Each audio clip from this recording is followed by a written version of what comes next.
It affected me entirely, but I'd always push that aside. I'd push that aside because I cared for other people more, and my friend. You've arrived at the Mental Health Spotlight podcast with therapist Caise. Elle, thank you for coming in. Thank you for inviting me. We talked a whole bunch before, so it's just getting us back on track of why we're here. Yes. And you have somebody important in your life who's been in your life a long time, who has struggled with mental health and eating disorder experiences. And I think you've been right along the path, and you were willing to come talk about that experience and how to support somebody when they're in that position, a friend. Absolutely. And I appreciate you coming to do that, because I'm sure it's a very probably complicated and beautiful story to share. Yes, I'm happy to share. Yes. Thank you. Can you tell us a little bit about how long you've known this person, and maybe I don't know, is it just one person, or are there more than one that you've dealt with? Really, it's just this one person. Okay. Good. I would say I've known this person since we were little kids, so pre-K, kindergarten. Oh, I didn't realize you knew each other that long. Yeah. Oh, wow, that's a long time.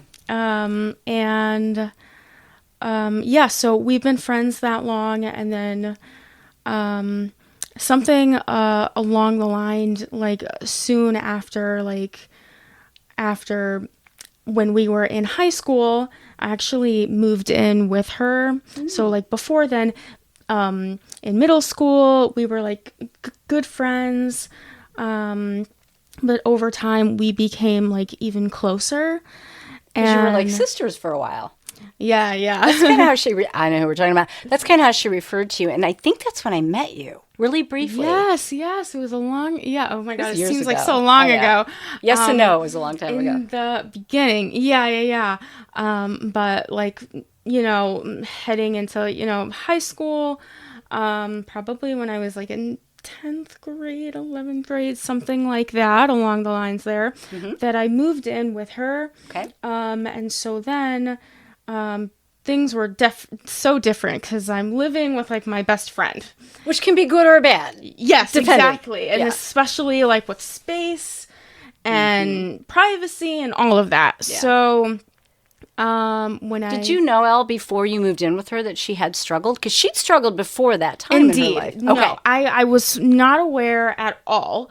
I do know a lot of what was going on was in the beginning when we were in school. I noticed that she had a lot of doctor's appointments. She was leaving school a lot. Like middle school age, around then? High school. High school, got it. High school. And so I knew something was going on, but I didn't know what.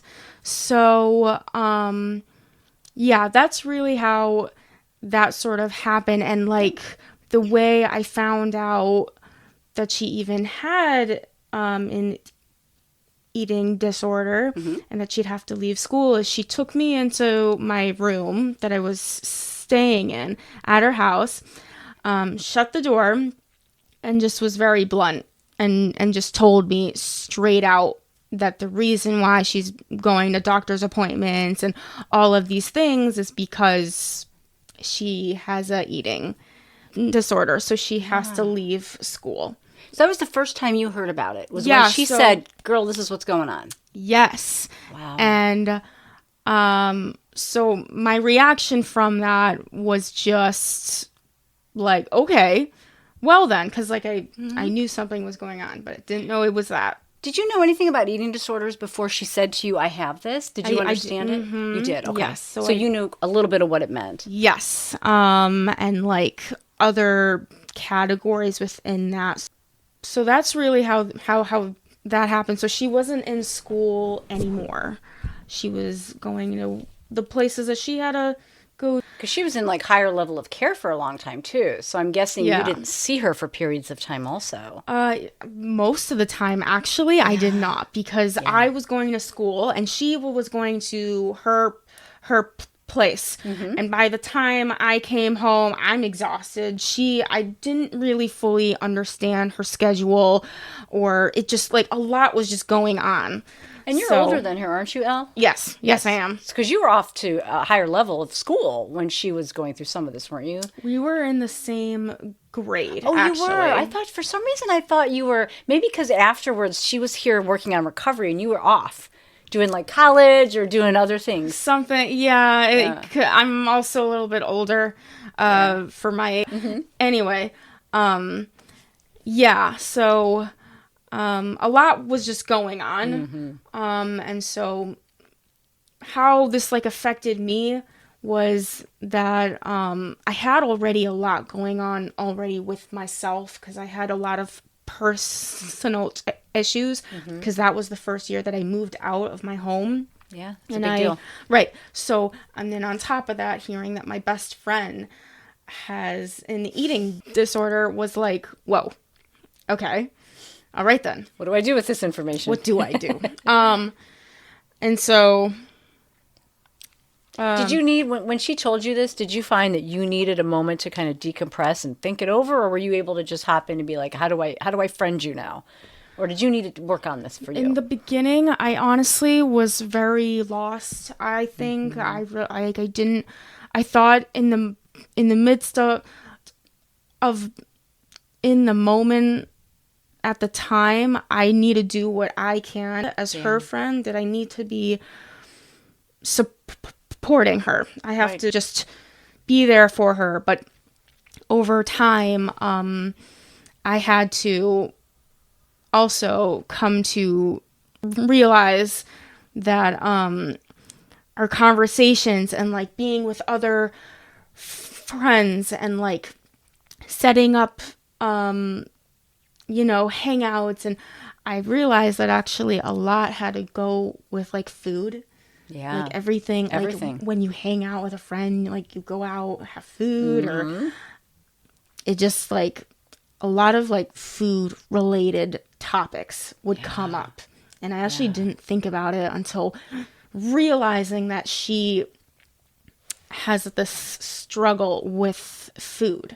Yeah. And when we'd hang out with people, and I would realize like how that can affect her and what's going in her mind. And would she tell you, Elle, or did you just see it in her behaviors? Like, how did you recognize that? she would tell me things, but then also I can see it. Yeah. She wasn't good at hiding it. Like, she was hurting. You can, or at least at some of those points. Yeah, and like I remember like sometime like some points where like we'd hang out with friends and like food, and it was like she would be struggling, like, should I take that, should I not, like all sorts of emotions. I can just see it. I saw it entirely. And then also whether it will, like, if you're going to say the right or wrong thing to someone. And I realized also, like, there's a lot of people out there who do not know what it is or how to go about it. Right. And their question is, well, why can't you just eat? You know? Yeah. That's like should be a given. Exactly. Right. Like, that's just something that they just, so... I actually did. I'm pretty sure I said that. And because you didn't know. I didn't. Right. So like, or like I felt at the time in my head, it's like, I want you to be healthy and be good, and like desperately wanting that for her. Yeah. At some point, as you watched this start to play out, did you get some education on it? Was she able to educate you or others? Like, or were you just flying and trying to figure it out on your own? So she actually did educate me a lot. Okay, good. So she was willing to say to you, here's what I need you to say, here's what I need you not to say, that kind of stuff? She would tell me, some of that. Okay. And her, experiences with what other people have told her and how that has affected her. I've also done my own research to understand more about it. Good for you. Where did you, and so you found stuff on your own. You just said, this is my friend and I need to figure out how to help her. Yeah, I'd look up articles, anything that can help me to understand her better. And then also just try to get a feel for what I should say and what I shouldn't say, because that is sort of like between whether you are saying something, but will that help her? Will that affect her good or bad? Right. And then you have that also if that won't help her. kind of, and it's just like, You're guessing a lot. A little bit of guessing game. you are, and like, it's just not, it's hard. It's hard when you're put in a situation where you want to support your friend and you do, or like, I felt like also that we both have different, thought processes going on. So she's thinking something maybe about how to talk to me, but I know for me, I was very hard on myself at that time. Just because I wanted to make sure that I was saying the right thing, but never knew if I really actually was, if I was being supportive or not. I was exposed to a lot of things, and meltdowns as well. The struggle. You saw a lot, I'm sure. We basically, the way we describe it is that it's Jekyll and Hyde. So. Oh, yeah. She'd So be for you to be Jekyll. a friend with her as Jekyll and as Hyde. Yeah, and it's just like I can see Hyde completely take over at times, and it would be devastating for her, for me, for anyone who, loves her and cares about her. It's hard. And, one of the reasons we're having this conversation is I think she recognized this, and you together with her, is that there were no resources for the yous in people's lives, if you will. Sometimes we bring the family in. Sometimes if there's a partner or significant, we bring them in. Yeah. We welcome siblings. But no one thinks about your bestie, your friend, and what they're going through. And we're missing that. We're missing being able to reach out to people like you and give you support, too. I don't know that was there then. I mean... Not that I know of, and I was working with her. I don't see you in the hallway. I was really going through a lot of my own stuff at the time, and I mean, I couldn't say, I definitely know that I did have support from her family. They care about me a lot, and so they would definitely show it by doing all sorts of things, and I will always be so grateful. I love that. So they were there for you too, because you were also going through your own challenges, which made it probably, and who isn't as a teenager and from family stuff. So how do you support someone else when you're trying to figure out how to support yourself? This was a lot. Yeah, it really was, because I also realized on what she needs. Yeah. What does someone need? And then also understanding what I need. Where's the line between giving so much support to her, and then where's the self-love and the support that I will need? That where is the, between boundaries. You need boundaries. Where do I put that? Where is with no one to help you? Right. And so there were times where I, was thinking that I'm doing a lot for her, but I don't know if she actually sees that, but I feel that. Right. I feel that I gave sometimes a lot of, just expression and just support to her. And that that I didn't actually care for myself. I feel like I definitely didn't do what I should have done then. For yourself, you mean? Yeah, for myself. But you could do it for this person. Because absolutely. Absolutely. Isn't that funny? I would do it again. Because I give full support.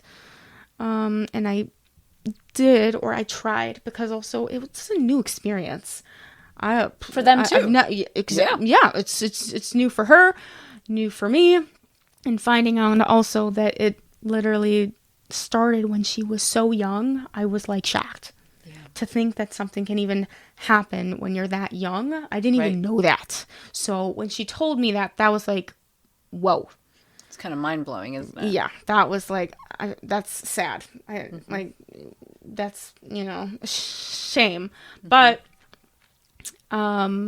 So some people, when they have relationships, whether with their friends or family or in treatment, sometimes they don't survive. The relationships don't. Or somebody needs to take a break. Yeah. Did you or she ever need to just take a break because it became too much? Yeah. And if so, what did that look like? And then how do you resume and bring back that good friendship after you need to just chill for a little bit? I think I do recall there were plenty of times where we were both burnt out. Right.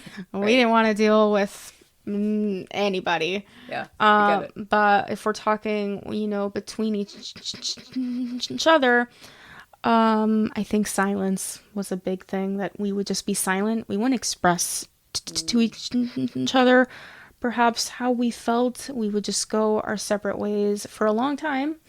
So it wasn't like a break, like, I can't handle you, you're too much. It was more like a Cold War where you just didn't I felt engage, as though which can hurt. sometimes I felt like there were points where we wouldn't talk for a long time. Yeah. But there were also just times where we would express, hey, I'm feeling this, and I just want to let you know, but I don't want there to be any like tension. So I mean, there were times where we could just sort it out. There were times where we, maybe had a small argument here or there, but we got over it. And how did you know how much to push? So you mentioned the food, that it's everywhere. You knew where she struggled. How did you know, if you knew, when to say to her, hey, you need to eat, or I know what you're doing, or I'm worried about you? How did you know how much to push, and did you? When she struggled more, because I know she went up and down a lot. Yes. I honestly would think that maybe there were times that I might have pushed more than others. Mm-hmm. Sometimes there were some, points that I can recall that I just stood back.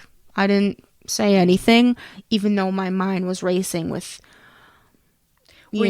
all sorts of things between, have you eaten? I know for certain, during that first year when I was at school, every day, all day, I was thinking about her constantly. If she's okay, is she eating anything? Like, she was actually on my mind constantly, because and sometimes you would check in, but sometimes it sounds like you were worried that maybe she's not going to react well right now. That had been hard for you to not be able to say, I'm worried about you, I care about you, every time. Yeah, or like sometimes I felt like I would express it, but I didn't feel like it really like got to her. Yeah. Like sometimes I felt like, sure didn't sometimes. I should shake her. Maybe if I shake her, right? She'll be like, hey. Shake her harder. Yeah. Sometimes she... Yeah, really. But she wasn't capable of absorbing your concerns sometimes, probably, because she was so sick. Well, yeah, she was totally... And I understood that completely. Yeah. It was just the frustration at the time, I think, that it's like, I wish, but this is the reality that she's going through this. And I, have to just be there and remember the most important things, which is support her and do my best.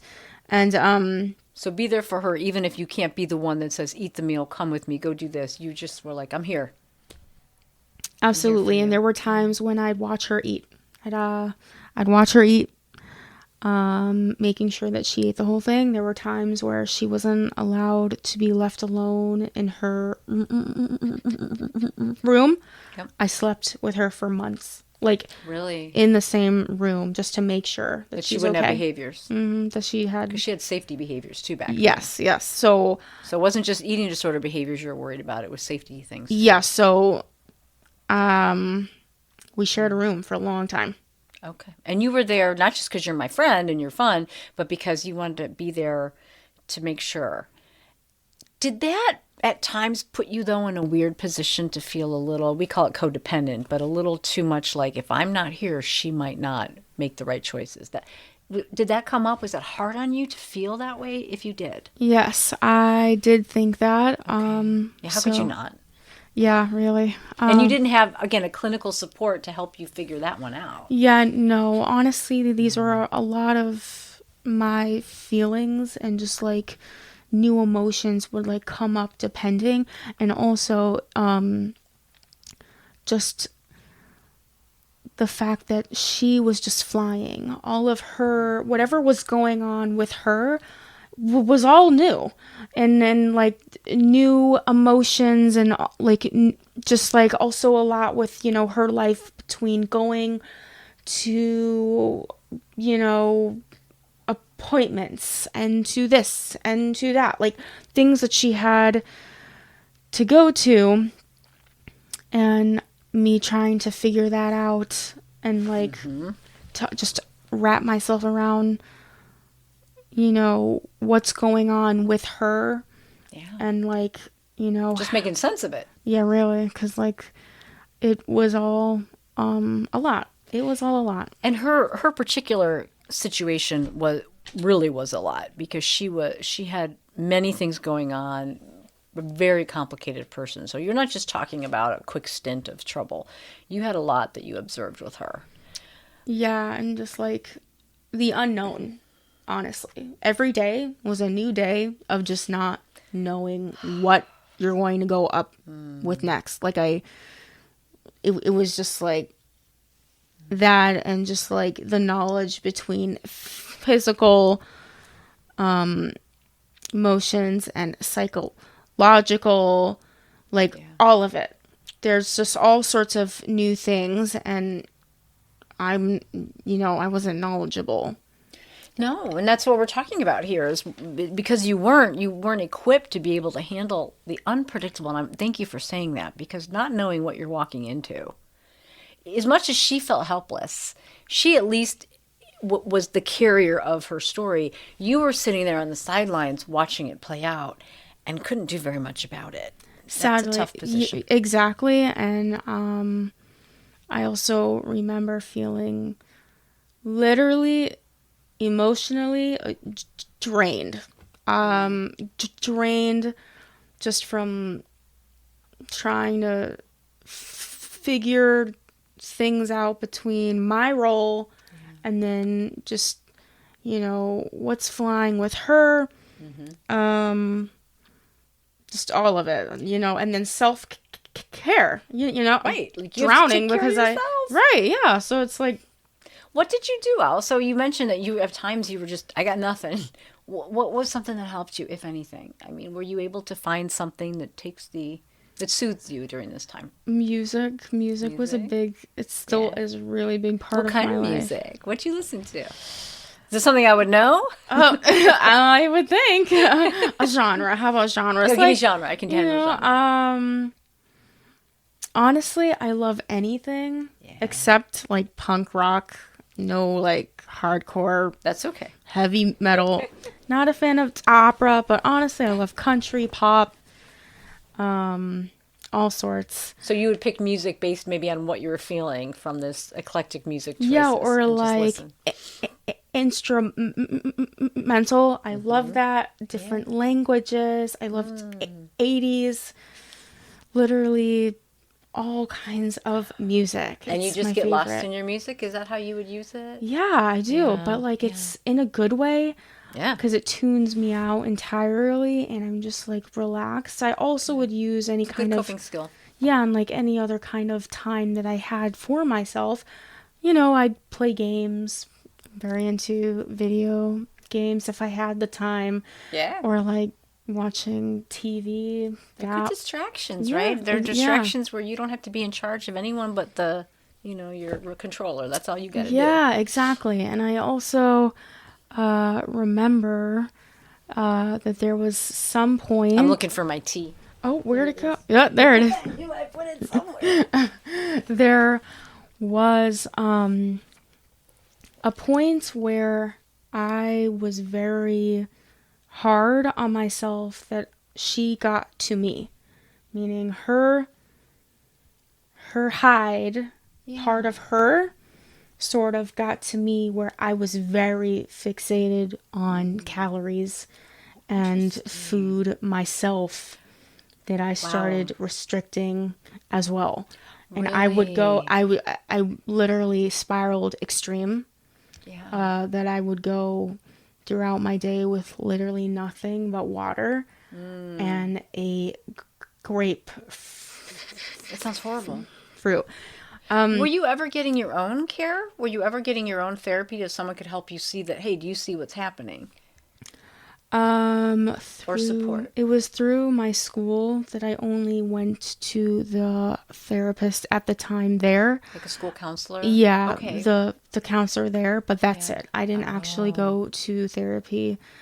So what did you do when you saw yourself having some of the behaviors that your friend had? That must have been awfully scary. At the time, I loved it, which is, it's hard. I understand. literally don't do.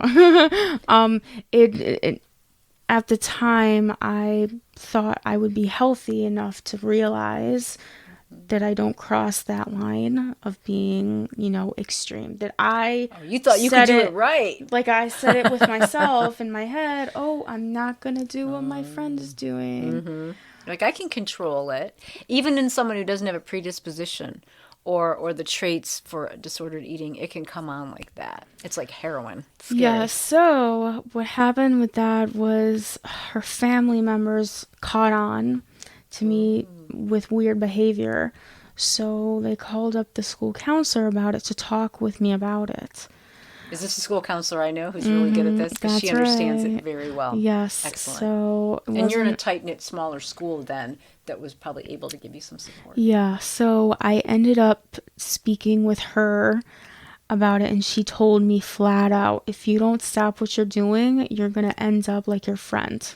So, Scared straight. like, you're going to have to leave school, and you're going to have to go to the places that she goes to immediately.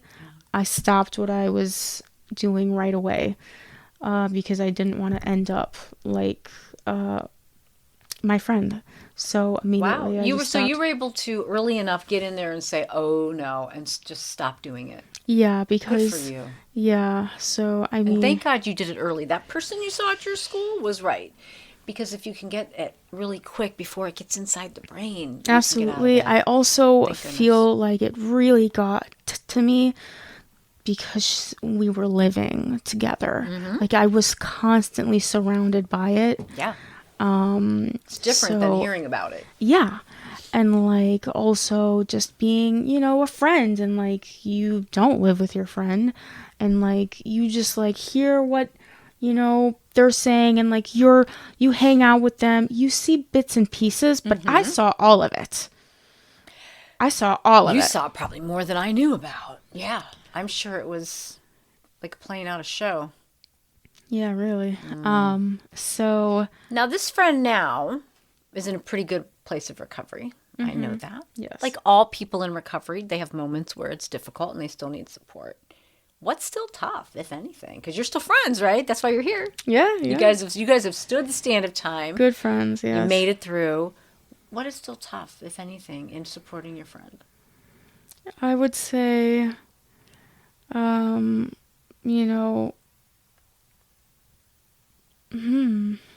Maybe nothing. yeah, because really what I think about is that I'm grateful for where she's at now, and I'm content and I'm happy that she is in a good place right now. So it's good. Right, yeah, like You say right now just because you know that nothing's finished. I mean, we don't know. But yeah, right now I guess she's like good. you're right, and like the only like struggle I guess like I might have a thought of is that maybe certain things that she can't do because she's in recovery, Good point. and so I feel bad that she won't be able to maybe ever do those kinds of things, and so that sort of weighs. Okay. But I mean, But in the moment, day to day, you yeah, guys day are to good. day, I'm really, I feel good with, where I am, at least emotionally, with where she's at. Good. What would have helped you back then, though? So you got here, but what is something you think about that might have been nice to have for you to have made this journey with her maybe easier, at least more aware? What could we help? What could someone else benefit from that you didn't have? I would say support for you. Go to, if you're in therapy, stay in therapy or start. Yeah. I didn't go. I only recently this year started. It's never too late at all. I recommend it. Great. So, But back then, like I asked you earlier, it would have been nice for you to have your own person. Luckily, you had someone at the school, but only once you had these big and like behaviors. I only spoke to this counselor. At the time, though, I felt like it wasn't enough. I was, once again, that year was like. Well, you had your own family disruption. Like, exactly. You needed help anyways. It was one of the worst years for me. Sure. So, literally, like, I would say having someone to talk to about that kind of stuff could have helped me a lot. Because I didn't have that. You could have brought the friendship in, too, and maybe shared with them. From my point of view, as this person's counselor or therapist for a long time, it informs me that we need to make sure that we've made openings for everybody. Now, the person has to be willing to let other people come into their space. But it tells me maybe you needed to be invited, or we need to invite friends in sometimes to get support or send more support to them. What do you think? Would you have been willing? If your person would have been willing, would you have been willing to come in and talk about helping them, or would that have been... Absolutely. Yeah. Okay. Yeah. Absolutely. Yeah. I mean, I know it's hindsight, but we're having this conversation to inform what could be different. Why are we not inviting friends in? If your person would not have wanted that, because sometimes people don't, you could have still had your own care, your own therapy for that. Yeah, but you know what? I also look at it as I'm content. I'm all right with how everything turned out. And if I look back, I wouldn't. The only thing I would change is self-care, self-love. I think back then it was just really, really hard on myself. Too hard, too hard. It affected me entirely. But I'd always push that aside. I pushed that aside because I cared for other people more and my friend. So I always thought she is the main focus. But if I look at it now, I definitely would say I wish I just saw myself as well. That I need more, self-care. And also, just... That's beautiful, though, because you would be more present and more available if you were in a place of more healing, too. Sounds like you did it, but at a bit of a cost. The self-care would have made it easier. I think so. Yeah. Great point, Elle. Yeah, and but you know what? I think back that I was pretty strong. I was strong, so I are strong. So I see that now that although I didn't have those things, I see where I'm at now, and perhaps because I went through all of those, struggles and things, and Yep, done it. Yeah, it does, and I'm okay with where I'm at now, and I'm going to therapy now, so. Yeah. I'm still, gradually working on myself, which is always good. But you recognize the strengths that you have from your own experience, but also from having a friend who struggled. I love that you can say, it might have been better if I had this or that, but it was hard as heck, but look where I am now. Like, you came out on top. And your person did too. Yes. Which is really nice. So you get to reap that benefit. No one can take that from you, even though it was a tough way to get it. Absolutely. Yeah. And just like... I was looking, I'm like, that was the question I was going to ask you, is how it benefited you. And you just already said. Oh, really? Okay. I was like, But also, like, another point is that also during,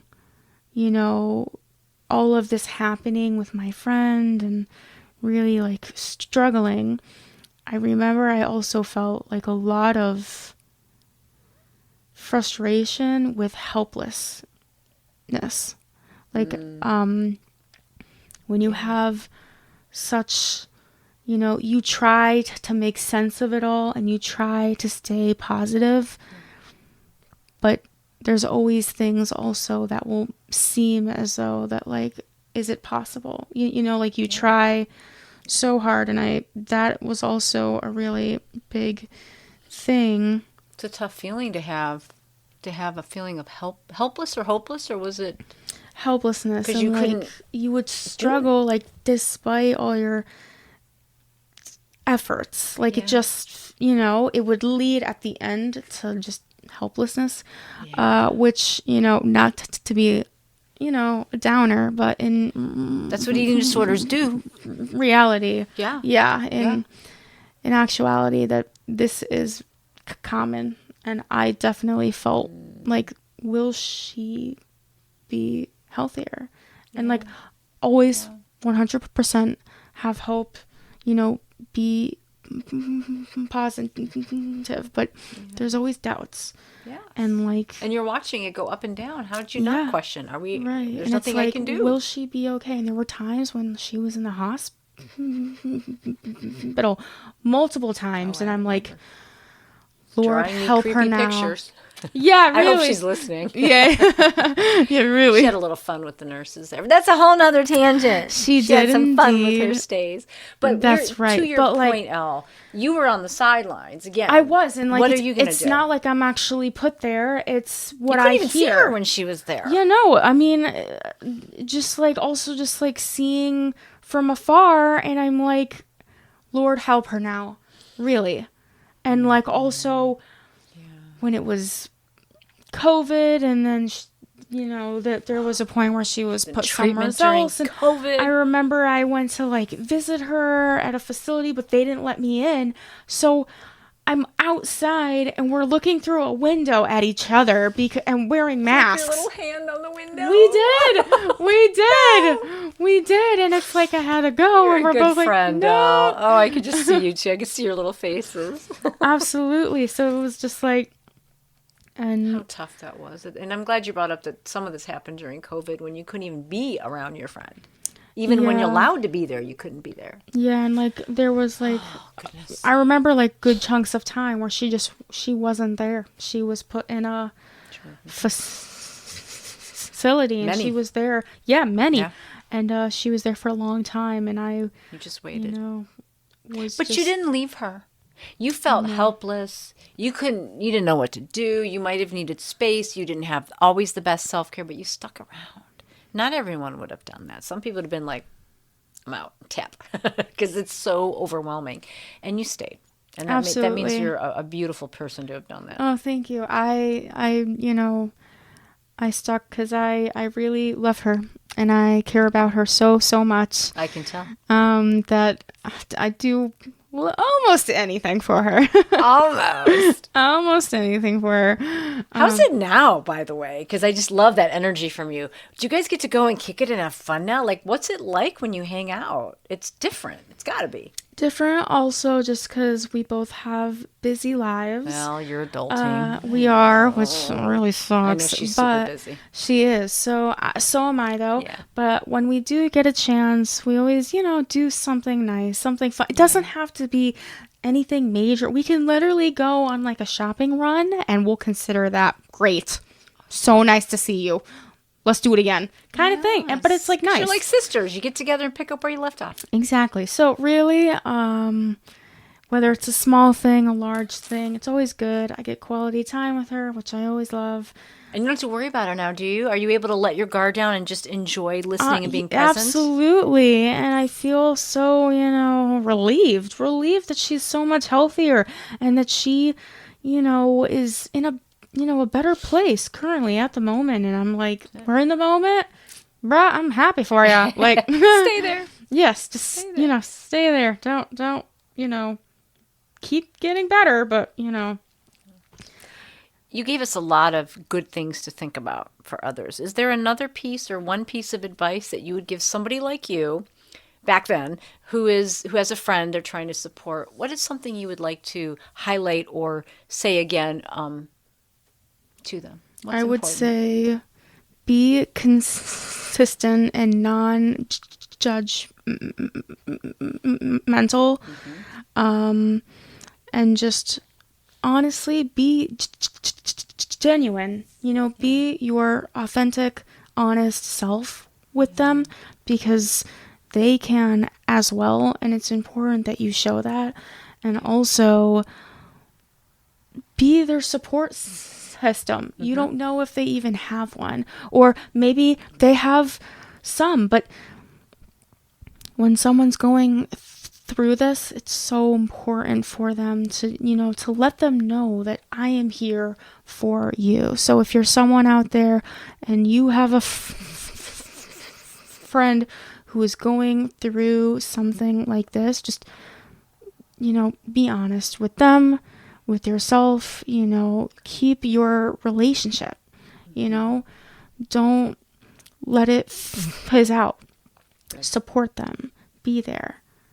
I love the words you use too. You used a lot of beautiful words, but authentic is an interesting one. It's like, just be who you are to them. You don't have to change who you are, right? Yeah, no. And honestly, if you have any questions or if they're dumb, just ask it. It's better to always just ask than to just necessarily assume and like think that they'll be okay with it, because once again, like, there's a lot. There's a ton. And there is no handbook on what you should say, shouldn't say. There should be. I got some flyers I can give you. Absolutely. Yeah.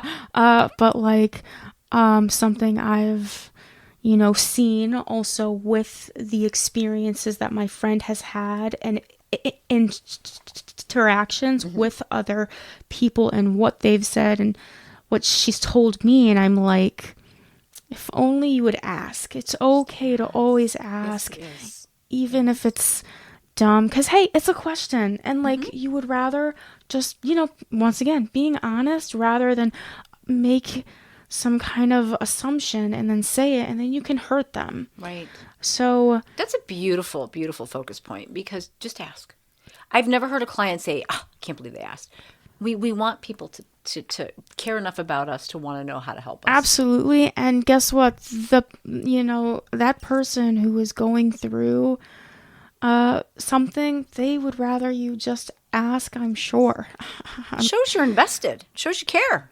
Exactly. Yeah. And they can say no. Absolutely. And like also they want to tell you. They want to educate you, because they see a lot of people they don't know. They don't understand. They don't think about it, and it's something that is just really important that, to just tell people, to, give them new knowledge about this kind of stuff. Spread the word. Spread the word. So that if something like this happens, you know what to say. That's it. Because then you're going to show someone and know what to do next time, and then we all get a little more educated on it, which is good. Right. And also just being apologetic if you say something, or even if like you didn't even think about it, and like then it like hits you, oh, maybe what I said was insensitive. So they'll apologize. Like that's also, once again, being so honest. I love that. Just apologize if you think you said it wrong. Hey, and if like they'll might say it's totally fine, and you like would you acknowledge apology that you accepted? Yeah, that kind of thing. So I mean, beautiful. Honesty, being so honest, authentic and honest. Yeah, and just supportive. And supportive, because that's what they need. That's one of the most important things that they need. I agree 100%. The village. And then also realizing that, being, a friend, you can't, as much as you love and care for that person, you cannot move a whole wall for them. And like you have to just understand that what you can do, the best thing you can do is just be there for them, support them, because you can't literally feed them. You cannot. A lot of what goes on, it's in their head. They are going through that, and they need to sort it out with the proper tools, environment, people everything. Right. So it's important that you just you just stick to your role. Good. And that main role is just to be supportive. Yeah, absolutely. Because we talk about that village and that team, that they just need to know you got their back. Even if it's just looking at them and saying, I care about you. I can't fix it. I can't move the wall. Absolutely. But I'm here for you. Yeah, exactly. Beautiful. Even Simple. if it's those like small, simple things with a text or a knock at your door and you're there. You give them a gift or a hug or just anything, because a gesture, a they are going through a lot.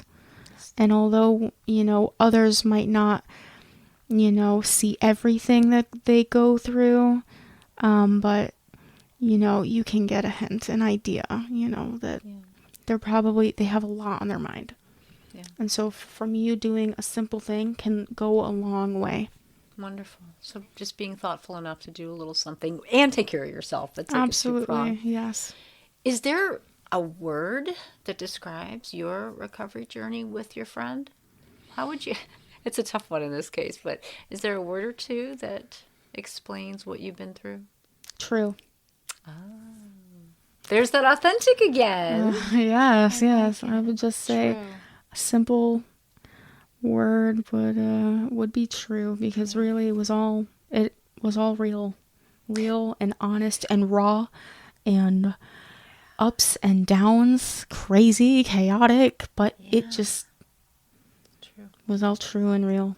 That's wonderful. And it wasn't what I would expect. I think it's a beautiful word to describe that experience that you and your friend went through. And it matches your vibe on it.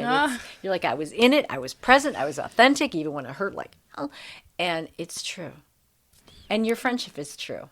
What a lovely thing. You guys get to ride out a friendship together that's been built on some rocky platforms, but sturdy. Yeah, we have a story. We do. You do. Thanks for listening to the Mental Health Spotlight podcast, helping you hold hope on your recovery path.